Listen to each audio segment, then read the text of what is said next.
Hello enthusiasts, welcome to our 958 garage. We've got a 958 turbo that we're going to do two things. We're going to change the belt as well as the water pump pulley. The belt is starting to chip apart. You can see a chunk missing out of the top of it, which is because of the pulley. And so that's going to require undoing the belt, taking out the pulley, putting a new pulley in. So gathering our tools that we need, we're going to start disassembling some of the trim panels. We'll start by pulling off the Y pipe, undoing our 4 clamps that hold on the intake rubber pipes. The throttle body, there's 2 pins that we can just pull straight out and a plug for the pressure sensor. The diverter valves have this line that runs underneath, this control line underneath the Y pipe that needs to just be popped off with your fingers. And then still under the Y pipe, we're going to disconnect the 2 connections here underneath, which is done with just working at the red connector.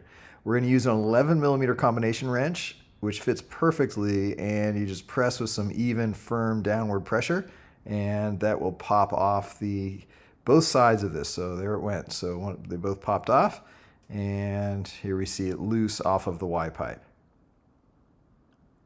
The PCV connection there's a bunch of ways to undo this. If you got super strong fingers, you can pinch the connection and pull it downward. In this case, I'm using a wrench as well as a screwdriver. Once the wrench is used and a little bit of screwdriver rocking, you can see it's starting to disconnect. And once it's been popped up over the ridges, a little more rotation of the screwdriver will slowly withdraw that down. And next up, let's get the boots off, the intake boots. So we're going to start here on the driver's side. And just using a standard hose removal tool, I'm just going to circle around to break the seal. And once the seal is broken, the way you could tell is you can grip it and try to rotate the entire hose. And then that means it's loose enough and should be easy to pull off. So on this side, we'll rotate it. Yep, that one's free. And so we'll move on now to the passenger side.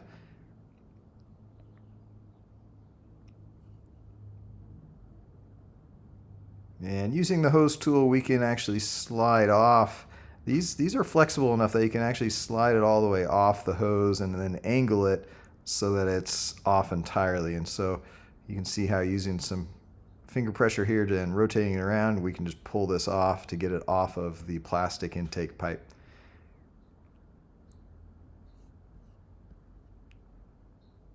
And here's back on the driver's side. This side's a whole lot easier to do that with because of all the oil blow-by that happens on the driver's side intake.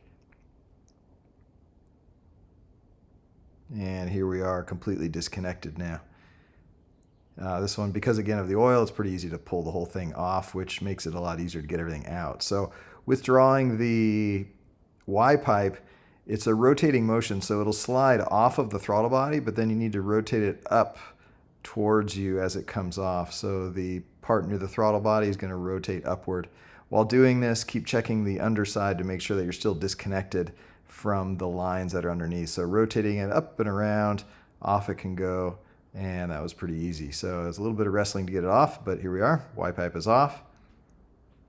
And so we had loosened the PCV connection here with the little oil catch tank, which isn't much of a tank because it's very small. But you can see that the right side circular little container there is full of oil. The line is very flexible, so you can actually turn it over and drain out the oil if there is some. So on this, there's quite a bit. So we're just going to turn it over and drain out that line. So this purposefully catches oil from the PCV system before it goes into the intake. And there we are, just draining the oil out there. And that way we don't make a mess as we move the lines around. Doesn't really matter if you drain the oil out or not, but why not since we're here? So there we are, we've got it all drained out. And then when you lay it back down, you can take a look inside and see our little catch can, per se, is now empty. And so that little right side section of this line no longer has any oil in it to spill around. So that is all set. So we'll leave that alone for now. And next up, we're going to take some trim panels off because we need to get some of these crankcase vent lines, or one of these crankcase vent lines, undone. And in order to do that, we need to access the line on the air oil separator.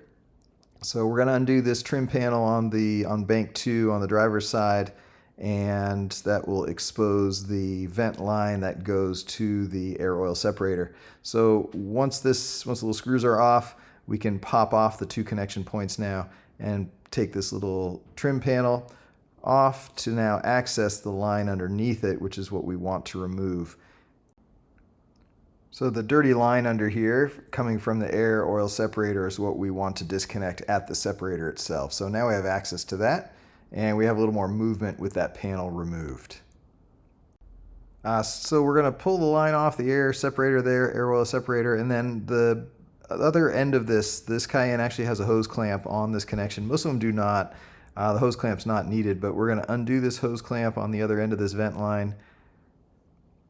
And then once that is undone, we can actually pull this entire plastic vent line off so it's out of our way.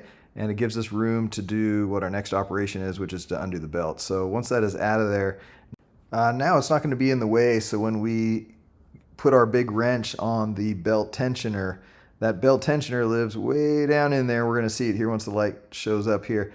It's just underneath the belt, and there now it's in focus in the middle of the frame. So there's our belt tensioner. But before we do that, we need some belt tension on this water pump pulley so we can undo it. So we're going to undo those 3 screws so that we can get off our pulley, since that's part of the job here that we're doing. So it's not necessary for removing the belt, but because we are replacing the pulley, now is the time to get those 3 screws out of there. There we go. So now to get the wrench on the belt tensioner, we're going to thread just in between all this little tight space here. And this is a way easier job if you take that water line off, but we're trying not to do that here. And it's possible to not do that. So this is what we're showing here. So with the wrench in position here, the direction we're going to push this is to the right. So toward the fender, toward the headlight, we're going to push it clockwise is the direction. So when we push it clockwise, the belt gets loose. When we let go of it, it gets tight again. So let's do this. So we're going to take our 30mm combination wrench that fits nicely. We're going to put it on there and push this to the right. Going to hold it in position, and then we can use our other hand to just slide off from the water pump the belt itself. So here's another view to show what we're doing here. Is once it's loose, we can actually pick up with our fingers and slide the belt off of the water pump pulley. And just slide it down with your fingers, and now it's off. And now in releasing the tensioner, it's going to go back further than it was before, and that's the reason we had to undo that crankcase ventilation line. So that gives us enough room to actually withdraw our wrench. Otherwise, we're going to crush that. So here we are. Belt is off. There it is. You can actually see some of the fraying of the belt itself. And to get the pulley off, we're going to use this little hook instrument here to pull towards us. We're going to pull towards us, rotate it a little bit, pull towards us, so just a lot of force. It's just pressure fit on there. And if you're lucky in removing this, you can get off without breaking it. Well, this one's already getting replaced, so it doesn't really matter, but we're just going to keep pulling, rotating, pull, rotate, and eventually we'll get this thing to pop off. And there it is, got it. And so here's our pulley, and the reason we're doing this whole job today is because that section of it got chipped previously. It was repaired, but it must still be rough enough that over the past 50,000 miles, it has actually frayed the belt. So in addition to getting a new belt, we're also going to replace the pulley. Here is the resin pulley, which is the original equipment. The one I took off is on the right. A new factory one is on the left. The updated version, the 01 part number, has a closed nose on it, so that may actually help it so it doesn't get stuck on the water pump flange. I decided to weigh each of the pulley options we have. So this is the factory one at 0.474 pounds. URO makes a CNC machined metal version, which is 0.681 pounds. I'm not sure if that's a bad difference or no difference. We are going to be installing the factory version, but just for fun, I decided to see what the difference was in weight at least.